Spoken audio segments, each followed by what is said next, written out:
Complex number का question है कि हमें आर्गुमेंट निकालना है। Write the argument of 1 plus root 3i cos theta plus i sine theta. You know let z is equal to 1 plus root 3i into cos theta plus i sine theta.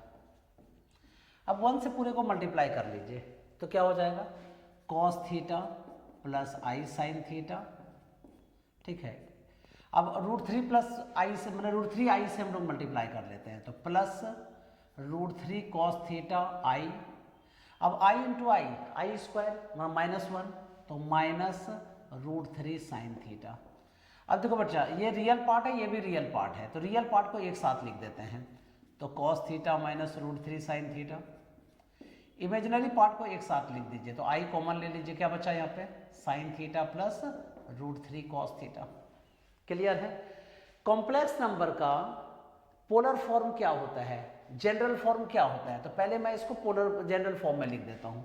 तो देखो z is equal to you know, ये real part है, ये imaginary part है, तो general form में लिख रहा हूँ तो रियल z प्लस आई इमेजिनरी z। इसको पोलर फॉर्म में भी कन्वर्ट करके कर सकते हैं, एक मेथड है, लेकिन हम लोग यहाँ डायरेक्ट वाला करते हैं, ज़्यादा इजी रहेगा बच्चा। तो इसका मतलब यहाँ पर रियल z क्या हो गया, cos theta minus root 3 sine theta. Imaginary z क्या हो गया, you know sine theta plus root 3 cos theta. हमें क्या निकालना है, हमें आर्गुमेंट निकालना है ना, अल्फा निकालना है। तो इसके लिए सबसे पहले आपको टेन अल्फा निकालना पड़ेगा।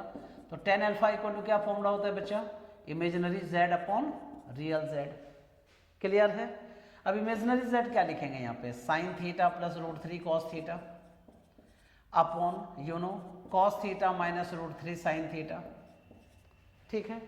अब देखो साइन थीटा है, यहाँ 1 छुपा हुआ है, यहाँ पे रूट 3 है, यहाँ कॉस थीटा है, तो ऐसा भी कर सकते हैं कि इसको हम लोग चाहे तो इस तरह 1 1 करके वैल्यू भी ले सकते हैं, या इसको एक दूसरा तरीका भी हमारे पास है, साइन थीटा को ऐसे ही रहने देते हैं और यहाँ रूट 3 है। देखो तो रूट 3 का साइन या कॉस में वैल्यू तो कुछ होता नहीं है, तो ऊपर नीचे 2 से डिवाइड मल्टीप्लाई कर देते हैं, तो half sine theta plus root 3 cos theta upon half cos theta minus root 3/2 sine theta.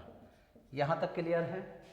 अब इसी को आगे प्रोसीड करते हैं बच्चा। देखो हाफ जो है ये क्या हो गया फॉर्मूला, ये साइन ए है वो कॉस बी हो गया, तो you know sine theta cos π/3, cos π/3 की वैल्यू क्या हो जाती है, हाफ हो जाती है, प्लस अब यहाँ पे क्या है रूट 3/2, तो ये क्या होगा sine A cos B plus cos A sine B, मतलब साइन π/3 का वैल्यू है। सिमिलरली यहाँ पे देखो cos A into cos B तो cos π/3 minus sine A that mean sine theta sine B sine π/3। ठीक है।